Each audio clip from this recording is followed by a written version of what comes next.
That's a great Amplification. presentation. I was telling Jeffrey, I'm even softer spoken than Dr. Halden is, so I think the mic is a must for me. Hey, I'm Tim Mulaney, sometimes Dr. Mulaney, and being Irish, I just can't call myself doctor too much, you know, it sounds like you got a big head.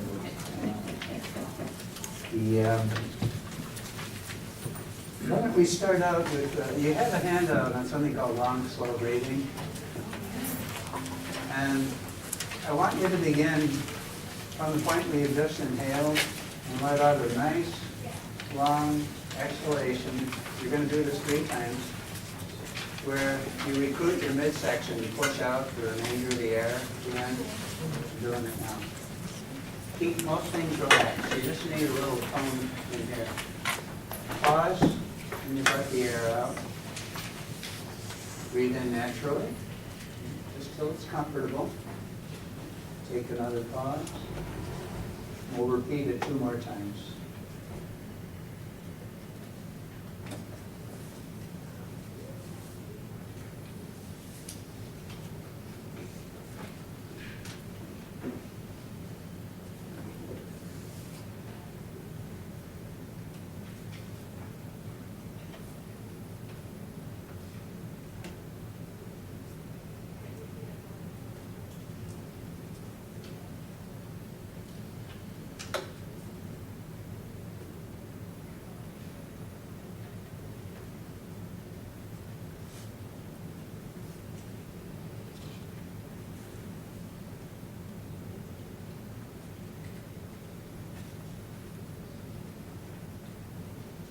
Okay.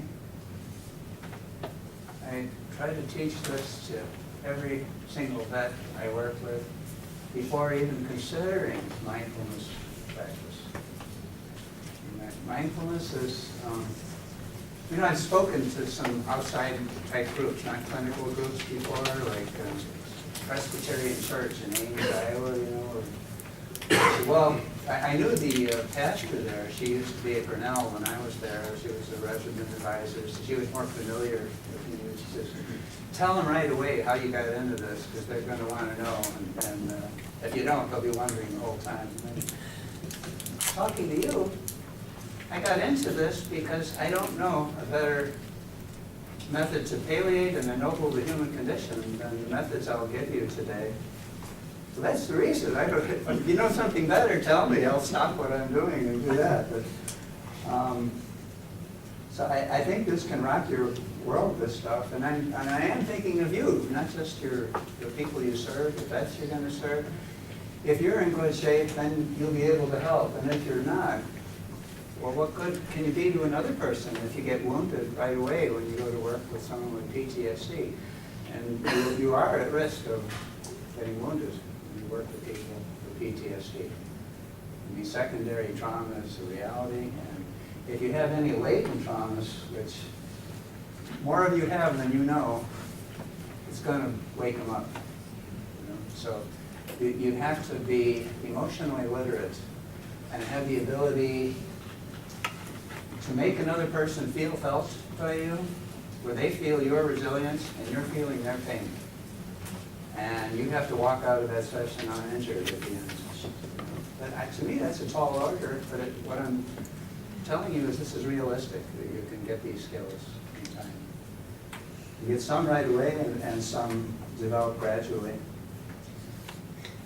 Lately, I've been telling my vets, I'd like to get an hour a day out of you for practice. You know, I've learned to just ask for what I want. I mean, the worst they do is they don't do it, you know, but there are so many benefits that come from getting that much in the day, you know, in terms of the neuroplasticity and the epigenetic changes, which I'll allude to a little bit coming up. So if you can't do that much, great. You know, I mean, whatever you can do is wonderful. If you do 5 minutes a day, you know, that's like you'd spend brushing your teeth maybe, or mental flossing. You know, it's fantastic. I am privileged to address people in social work school. I am a social worker by training. I'm proud of my social work degree. And I think marriage and family therapy is my other field. I have a doctorate in that. I think social workers and MFTs understand interrelationship. And I think that's critical to working with trauma. And I think Buddhists happen to understand relationship too. Things are reciprocally tied to one another. The methods I present are not mine. I deserve no credit whatsoever for them. They come from a long lineage of teachers for over thousands of years, many of whom gave everything to develop these methods and to be able to pass them on to the next person, like a flame of a candle, from one to the next. And they're incredibly vital ideas, and I get no credit whatsoever, except I'm privileged to be a custodian for some of these methods.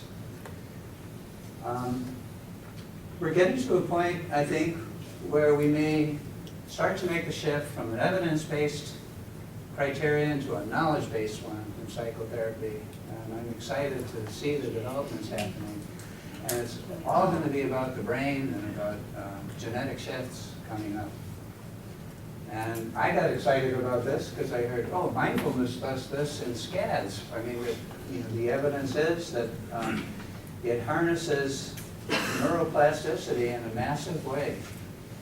Neuroplasticity means synaptogenesis, that you create new synapses. It means myelinogenesis, new insulation on your neurons, they work better. And even neurogenesis, the creation of new neurons from undifferentiated stem cells. There is likely an epigenetic mechanism under that accounts for it. We know now that the Human Genome Project didn't exhaust all the story. We know that genes turn on and off, and there are even dimmer switches to like partial on, partial off.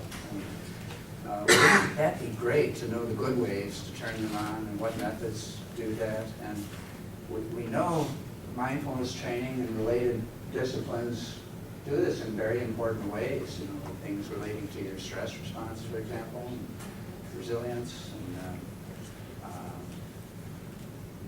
A lot of research is yet to come. And a conference I just attended in Atlanta, somebody from Washington, Bethesda, she's right in the heart of a lot of the research going on, and she said she just put up a list of all the genes targeted and the relevant psychiatric diagnoses associated with them, and said we're looking at all these things big time. Is the word epigenetics new to anybody? Great. Pam Peake, that did this presentation in this conference I was at, was saying, some of the coolest things that happen in research are like Friday afternoons when everybody's getting ready to go home, and somebody just says, oh, what the hell, why don't we try this out? And so this all started I think back in the early 90s, and a guy named Randy Jertle has got this idea with agouti mice, are these yellow furred mice, and they tend to get obese and get diabetes and cancer and die young. And Randy got the idea, hey, let's feed them lots of methyl donors when they're expectant mothers and see what happens. And something utterly, fantastic happened, because their little mice were born small and brown and looking like a regular mouse. And he had effected one of the first successful epigenetic experiments, the methyl group attached to the gene expressing the agouti trait in the mice. And he completely obliterated the effect and got a normal mouse. The mouse did not get fat, it did not get diabetes, nor cancer, and they lived a much longer lifespan. But we've since then come to realize that a lot of things affect genetic expression. They don't all happen in utero, they happen after you're born. They can happen at any time of life. When you burst out laughing, the value of laughter, you've made epigenetic changes. I should tell a joke. Value of laughter. This is relevant to mindfulness training. Okay, I'm Irish. You might have detected that from my name. I have a passport. Do you ever want to verify that?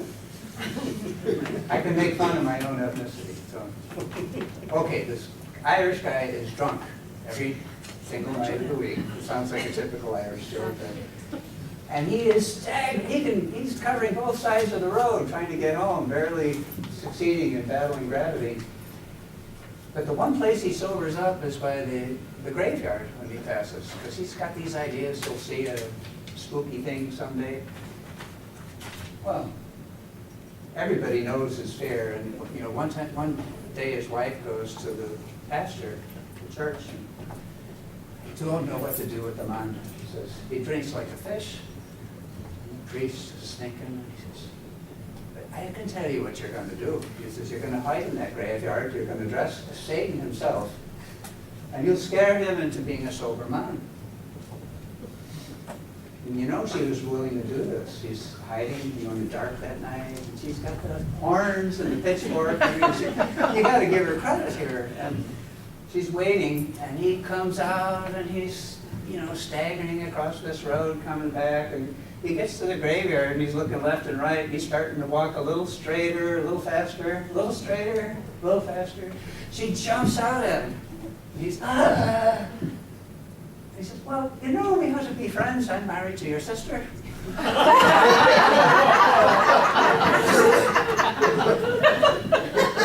know, I've had people tell me, you know, you're being hard on that wife, aren't you? I said, well, like the drunken husband is surprised, you know. I mean, everybody loses in an Irish joke, you know. So after he picked himself up off the ground, because being an Irish woman, she did not abide fools gladly, but what did he learn? That you can afford to look things in the eye, even when they look like the devil. And you're going to find a situation you can work with. You know, and to me, this is at the essence of working with any of the vicissitudes of life, but certainly PTSD. If you keep distancing, though, that's the devil chasing you, and it's going to follow you all the days of your life. So a lot of what mindfulness training is about in this context is to retrain in learning to look. And I often tell people you're going to fail a lot of times, but just don't give up, because you'll get there if you do. And the research is bearing this out. But the only thing that really matters is how many hours you log over time. So that's why I'm starting to get really brassy about saying, well, you give me an hour every day. You know, I figured the worst they'll do is, you know, decide to take a vacation on it.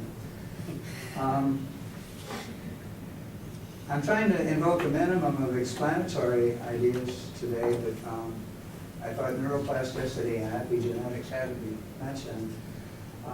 One more dimension I'll mention is the idea of vertical integration. I mean, we could think of the nervous system in terms of a number of axes. You know, one would be left-right. There's even a lot of dichotomaniacs out there that really exaggerate the differences between them. And back to front, of course, is important. But I think a lot more attention is going to go to the relationship of your oldest brain down here to the upper nervous system.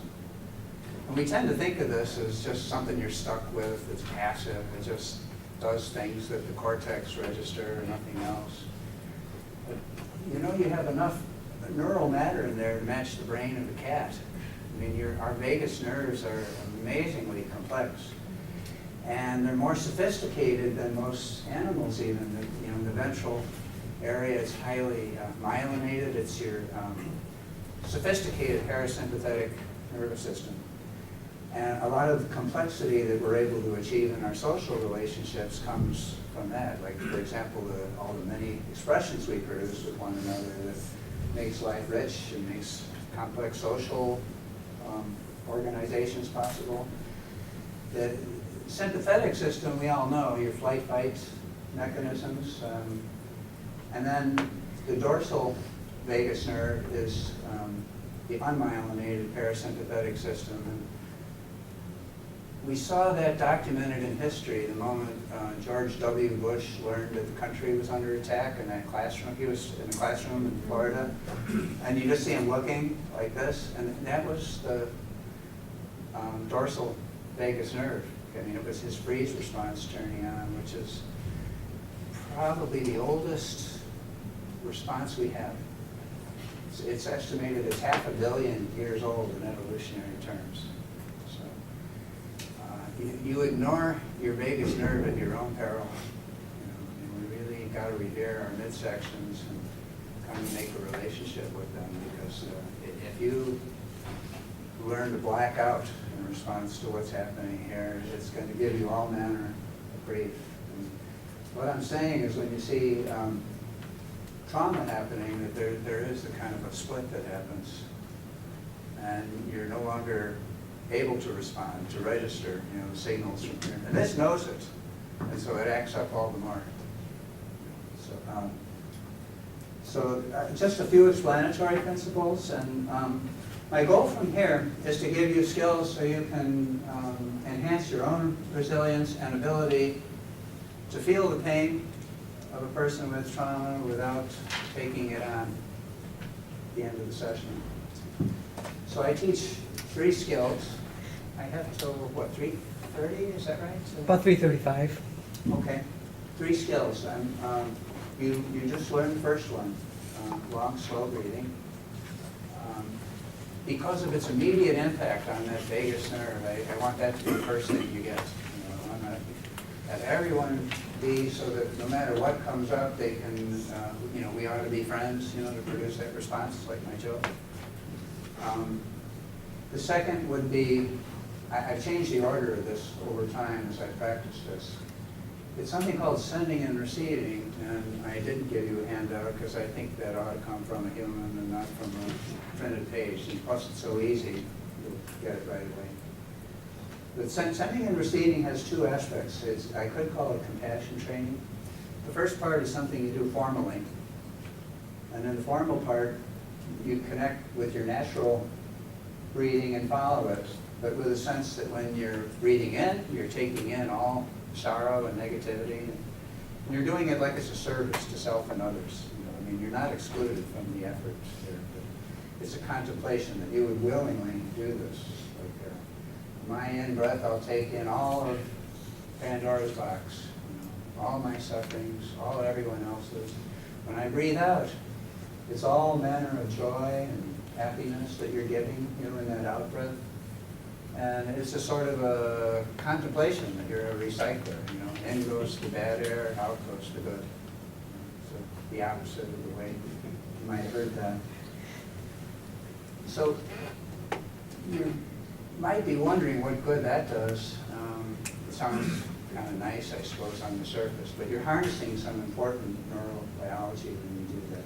Most importantly, it's an area called the insula over on the side of your brain that registers activity in your organ systems. So why do you want to do that? Well, all your emotional life is centered on your organ systems, your gut feelings, your heartfelt response to things. You're connecting directly, with this part of you when you do sending and receiving. And you can train in a response where when stuff seems a little scary, like that devil popping up, that instead of panicking, you just look it in the eye, like you open to it. And I would call that response compassion, when it's negative. I call it unconditional love when it's something positive that you wish out. And you can train in this, and that area, the insula, will start to light up more and more on an fMRI the longer you do it. And in some of the studies of very advanced meditators, it was noted that that was the most powerful one they did. It was sending and receiving, or some form of compassion practice.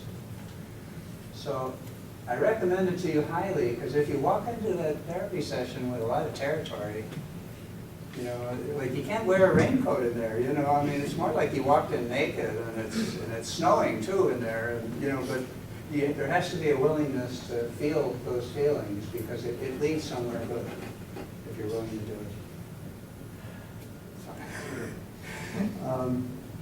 So that's the formal part of sending and receiving. Now, this is a practice that's meant to be carried out like a flashlight then when you're living your day, that negative stuff comes up, ambushes you.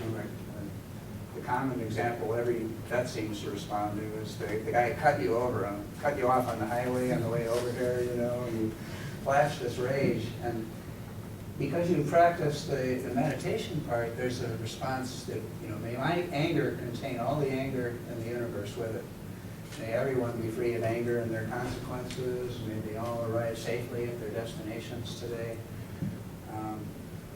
This is a cool trick. It's not just smoke and mirrors. You know, what you just did is convert what was potentially an extremely damaging emotion into compassion.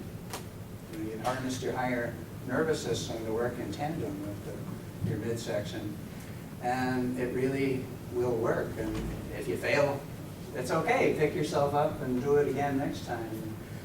You will succeed in time, you know, if you're stubborn.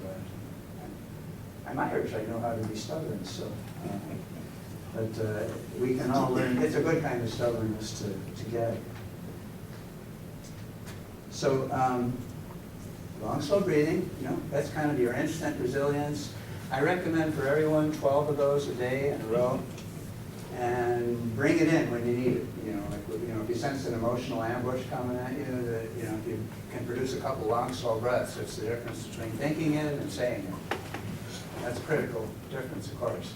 And sending and receiving, you know, you'll acquire that ability to drop your territory and open to others. You know, truly include them in intersubjectivity. So, you know, if you want a recipe for acquiring genuine intimacy with any human being, you know, your spouse, your kids, certainly your clientele, sending and receiving is the magic you need in your life. So the third part is mindfulness, and I gave you a handout called Key Buddhist Psychological Assumptions. Now I don't mean the religion Buddhism here, so I don't know what's wrong with that in particular, but it's the psychology I'm after. This is kind of a practical roadmap, and I prefer to use this in orienting people to mindfulness over something that came out of academia, we'll say, you know, where they just jargonized it all. You know what I'm saying? Anyone who's got a doctorate here knows about it, and certainly by the master's level, you know, too. Okay, the first assumption is that you're basically good to start out with. You don't know it all the time, but you are. That you have a base level of your psyche, that, and this is, you've never been contaminated by a trauma or the bad things you've done, you regret, the shame, the hypervigilance, all this stuff. This part has always been there, and it has a quality of being clear, of being kind of blissful, and a sense of limitless freedom. And it's your birthright. I mean, in a way, I can't teach you meditation because you naturally know that. You know, what I teach is how to get rid of what's in the way for you. So you're basically good, and you're basically very competent in living. You can live life as an artist if you know how to access those abilities. And you can heal from a lot of things. I have some qualifications around trauma, but I still mean to be optimistic to say there's a type of genuine healing going on. So words like alaya means abode in Sanskrit, which that's where you live, basically. That's the real ground of your mind. Ground mind. Buddha nature with a small b. Buddha means awakened. There's a wakeful quality when you tap into this. This would not be a first experience for you, even if it happens today.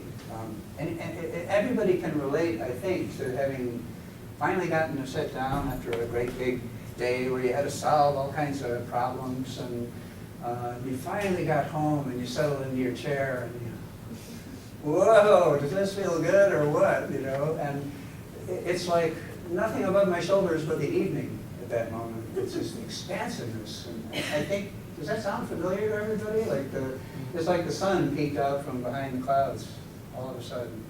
And that's your natural ability to meditate that you've been doing all your life. You may not have known what that was.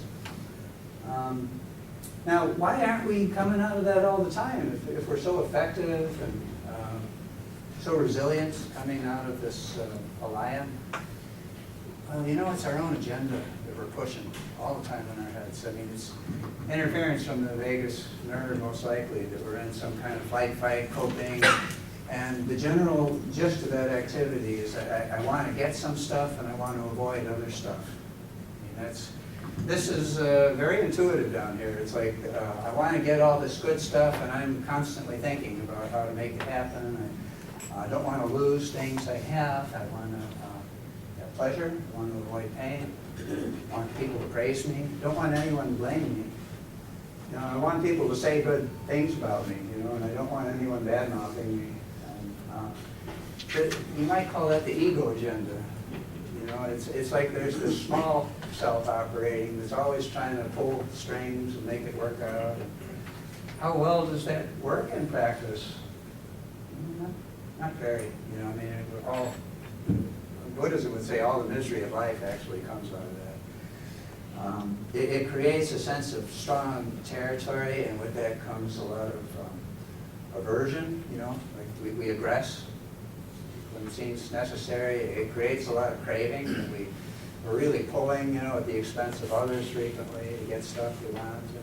And then we just don't care about anything else if it doesn't relate to our territory. So potentially, at any time, we can relax some of that agenda, and you live far better than you would have within it. That's the paradox. You generate all this stress and hard feelings, you cause harm in the environment, and none of it really works. You know, for you, I call it happiness. We'll call it hedonic happiness, you know, with the agenda drives. But potentially, there's a much deeper, more fundamental happiness, which does not really ask things to turn out any particular way. You know, I mean, I hope things go. I hope I get stuff I want, but you know, you learn to not be attached to the idea that it's really going to happen. It does. It does. You know, I mean, it's not that you don't act proactively to do things, cope. You still drive on the right side of the road, and you know, remember your zip code and all that. But there's a sense of relaxing. I got to make it work this way. Got to make it go my way, and that's a practice. And that practice, in effect, is letting go. That's what mindfulness is. It's so simple. In fact, it's almost embarrassing to tell you. You won't believe how much it does for as easy as mindfulness is. So all the mindfulness techniques in history have had something to do with finding nowness through your attention. You know, just awareness by paying attention to something. So, I mean, since we've been working with the breathing in two different ways now, I'll use breathing a third time for mindfulness, in which you breathe just naturally and see if you can notice it. Not because there's something special about your breathing, but it's just a way to ground in the here and now, and you do so. So even when I'm up here talking, I can feel my breath happening. And there's a response. It seems kind of ordinary. You know, if you do this, ordinary is actually what we have overlooked all our lives. We've neglected to find the ordinary, thinking, well, that's not worth attending to. But ordinariness is very cool, both neurobiologically, epigenetically, and in terms of personal fulfillment and healing. You find focus. That's your anchor into the here and now. Now, there are many other things you could focus on, but this will do. It's been around for thousands of years, and probably thousands of years more. Follow the in and the out of the breathing. Just breathe normally. You'll forget to do it after a while. Then you'll be off in your daydreams, pushing agenda. That's fine. But when you detect that you have, just label that activity thinking. Come back again. It's part of your practice, you know, that you're training your gear shifter to come back again and again. And the more you do that, the more the moment of wandering starts to trip you back into nowness again. So you don't need to feel bad if you have a wild, wandering mind, but try to keep coming back, though, you know, when you do.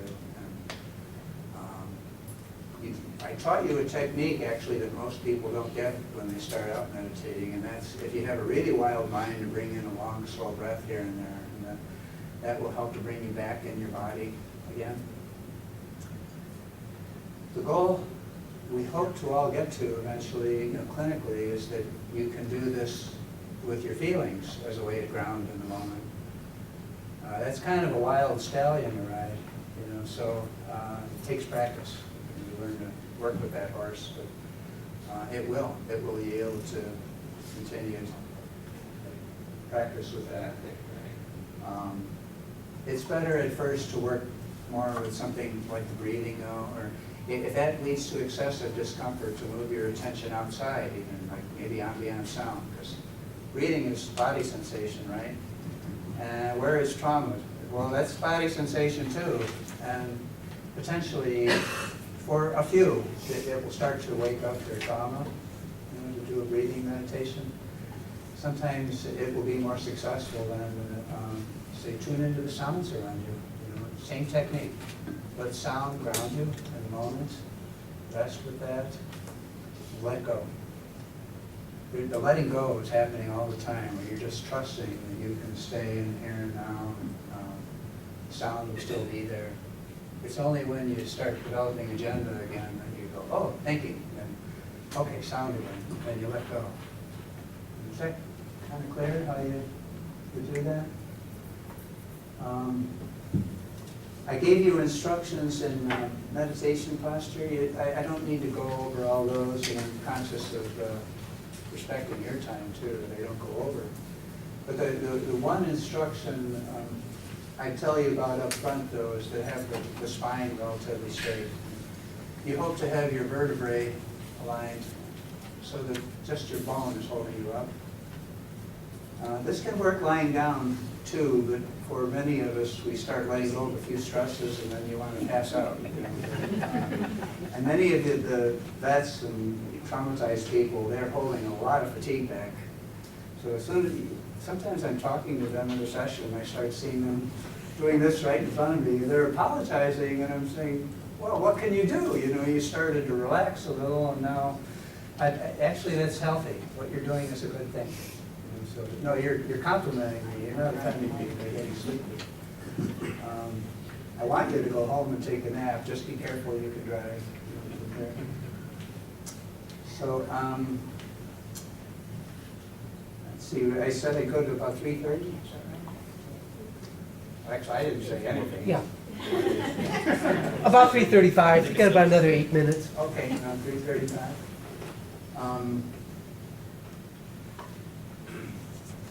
Okay. I'm prepared to shift. When I went into this saying, well, whatever you do, make sure you talk about those three things. You know, the ascending and receding practice, long, slow breathing, and about mindfulness. Mindfulness is kind of the main one, except I've learned to teach that last because of the potential to open up people's traumas rather quickly. You know. So if you have some foundation, you know, that you learn how to do long, slow breathing first, a bit of sending and receiving, and opening up to your sense of vulnerability. And there are many, many volumes about all of these practices, believe me. Then you might be in shape for the expansiveness of mindfulness, which can get very big in time. Working with trauma in particular, I would say I need to bring people back in their bodies. I mean, if I'm successful, I'm going to bring them from up here back down into their midsections. Embodiment would be a good term I hear a lot of people using these days.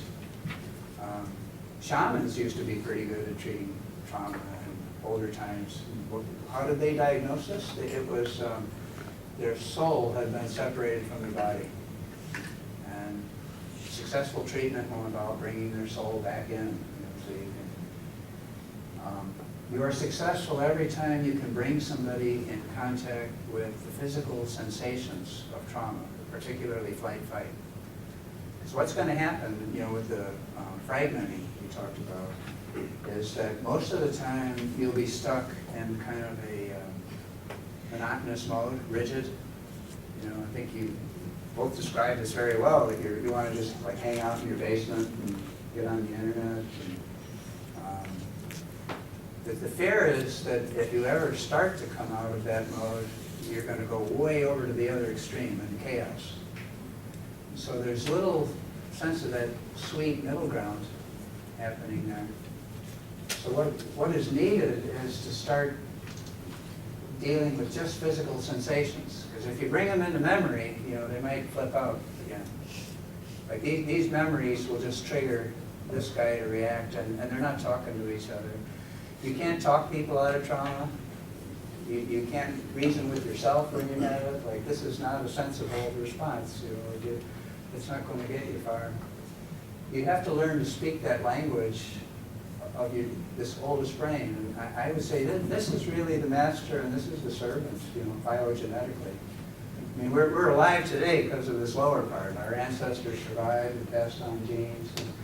And this acts to elaborate the agenda that starts down here. So you want to learn to revere that and to revere the potential to activate something that you can't deal with if you don't know how to ground in the here and now. So mindfulness type skills are extremely relevant neurobiologically to be working successfully with it. So I got a couple more minutes. You can ask me things too at this point. I'm happy I got the stuff I wanted to tell you about, or I'll keep rapping if you don't.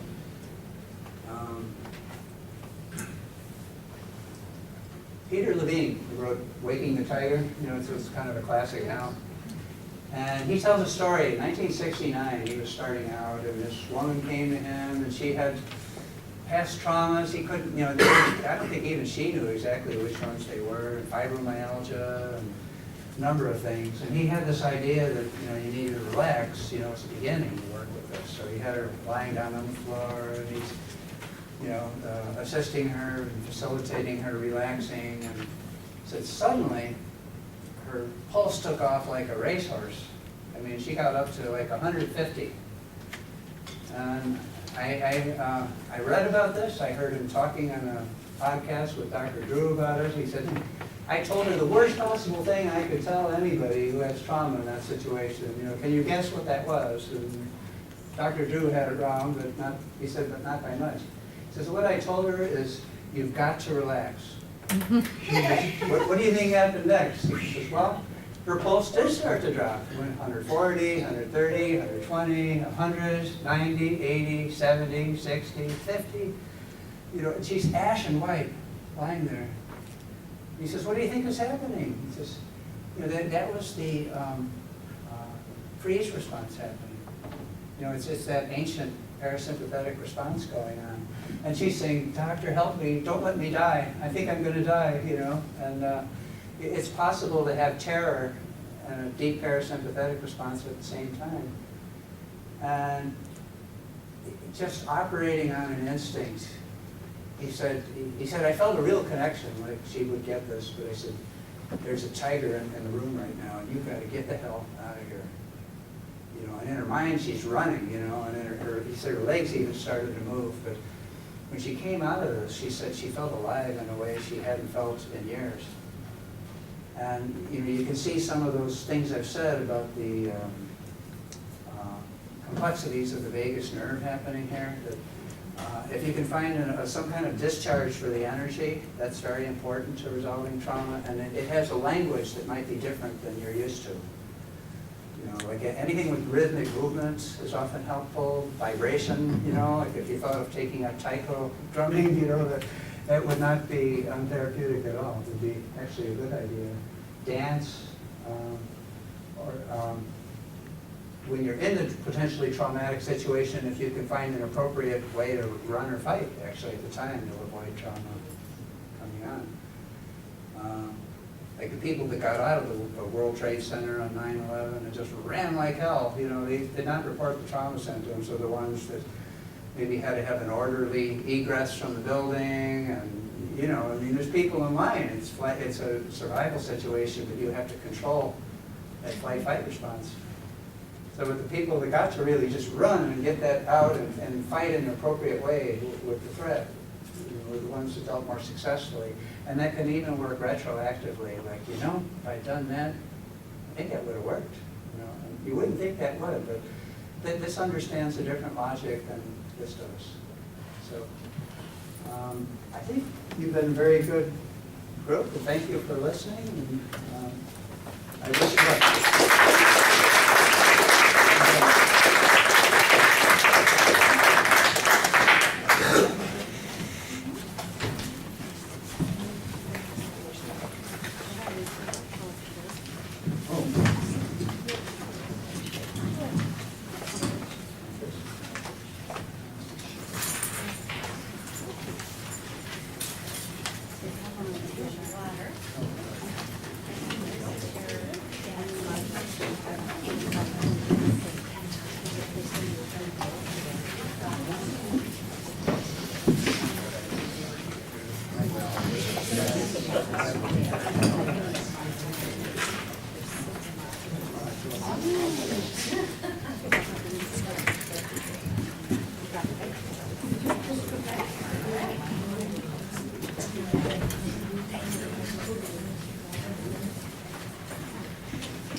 Hi everybody, my name is Jason Drall. I am a psychologist at the Iowa City VA. These are some of my colleagues here. I want to thank everybody for giving me the opportunity to speak about helping our veterans. And I hope I can share some insights with you, some based on research, some based on my own personal experiences and how that has shaped my views of working with vets.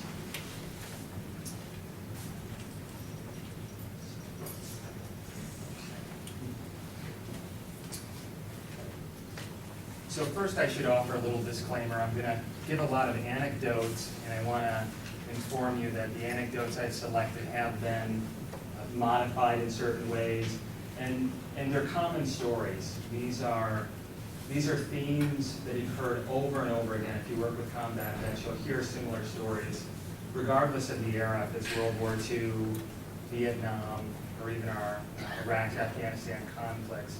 These kind of themes run through combat situations. I want to share with you first a vet that I worked with for several years. John's a vet who would be diagnosed with PTSD 30 years after he served in Vietnam. And there were so many things that he could have sought help for. Being under sniper fire at all hours of the night and day. Being mortared. The aftermath of bombings and coming to villages and seeing what happened. The death of fellow soldiers on patrols. But when I asked John what troubled him most, he told me this story. He finished his deployment, he got on a plane, and in 24 hours, he was out of the marshes and the jungles of Vietnam and back on a military base. Just shocking how fast it happened. After he finished and he was allowed to leave after his debriefing, he was going to head home. He had very little possessions. He was wearing his fatigues and headed to a bus stop. And while he was heading there, there was a woman who was heading the opposite direction towards him. And very, very intense looking young woman. And he stopped and was going to let her pass, but she wasn't going to pass him. She came right up to him, looked him in the eye, called him a baby killer, and then spit at him. And he said, that's what bothers me most. That's the thing that I think about. I see that woman's face. And of all the things to talk about, all the things, my training had taught me that what he should be talking about are those combat experiences, about what he went through, about the life or death moments that he had. And those were certainly significant, and those have obviously shaped his experience. But for him, this put a different lens on it. This was the lens through which he looked through those other traumatic experiences.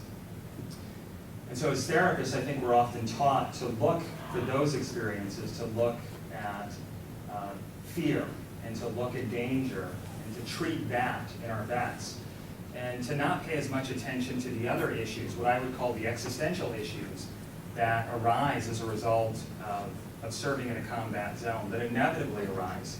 And in this talk, I want to share with you ideas about how to recognize those issues, how to explore them, and what to do with them in therapy. But I first want to set the stage and talk about where we are in our model of treatment now. What are the conventions that we use to treat our vets? And it's not this existential model, it's a model that's based more on the current concept of PTSD. And so I'll talk a little bit about that. I guess I want to survey my audience a little bit and just see you guys, how many of you work with somebody with PTSD? Okay, good, so I don't have to get into too much detail here. I'll just refresh your memory. The first thing, criterion A, is that somebody had experienced or is exposed to death, threatened death, or actual or threatened injury or sexual assault. And as you know, PTSD is one of those unique disorders that has a gatekeeper, criterion A. You can have all the symptoms of PTSD, but if you don't have criterion A, you don't meet the diagnosis of PTSD. You might have all the suffering of it, but you don't meet the diagnostic criteria. So criterion A is, in my mind, the most significant criteria of PTSD because it distinguishes it from every other disorder. The only other disorders, adjustment disorders, that require some kind of psychosocial stressor. Hey, Jason, sorry to interrupt. Does that include the new DSM-5 criteria? Is that? Yes, yep. And so does this include the new DSM-5 criteria? Yeah, and there was also a second criteria underneath that was criterion B, and that was that there was fear, helplessness, and a sense of terror that you experienced at the moment of the trauma. And a lot of research has shown that not everybody has that reaction. There's kind of a delayed onset. But if you also think about being in a combat situation, you can't have that kind of reaction in the moment. You're taught to suppress it. And in fact, if you don't, that can disable you, that can cause your own death, that can lead to the death of others if you allow yourself to experience those emotions in a combat situation. So because the research showed a lot of individuals weren't experiencing that, they took that out. And so DSM-5 just has criterion A now, which is just experiencing the event. It doesn't matter what you experience at the time if you've got that criteria. And then of course you have to have the, or I should talk a little bit about that in this criterion A, there's different ways of experiencing it. So you can experience it directly. You were part of a traumatic event. You were in a serious car accident, repeated childhood abuse, a house fire, or a combat situation, or a sexual assault. Those would be directly experiencing it. You could witness it, you could observe this happening, come to the scene of an accident, see something very disturbing. A lot of vets have come through villages and seen what happened after bombings, seen very disturbing things. You can learn about the details of an event through repeated exposure. A lot of vets not only are directly experiencing things, but they also get exposure through hearing about what happened. Information is passed about attacks that have happened in local areas. You want to know what's the enemy doing. But often it's not uncommon for people to take videos and show what they've recorded and pass those around, both for informational and sensationalistic purposes. They're very aware of what's happening in the surrounding areas. I work with one vet, for example, who worked in the control room and through drone images and feeds was able to see what was happening on the battlefield and had developed PTSD from that kind of exposure. So he wasn't directly in the line of fire, but just through repeated exposures and seeing what happened and knowing the after effects of it had eventually traumatized him. The last one is only the repeated exposures through details, through seeing things. That's the only example where it's repeated exposure is necessary. In the other cases, it's only a single exposure. And when we think of PTSD, we often think of a single event. That's all that's necessary for the development of PTSD. Of course, then we can go through the other symptoms, which you're probably familiar with. Intrusive symptoms, re-experiencing nightmares, avoidance symptoms, which could be behaviors, avoiding certain situations. Most often in combat vets, we see difficulty being around crowds, difficulty being around small groups and enclosed spaces. This would probably be a nightmare. This room would be terrible for a vet to be in because it's an exposed area. There's windows all around you. You never want to have your back exposed to an area that you can't survey. So this would be a very difficult place for vets to be in.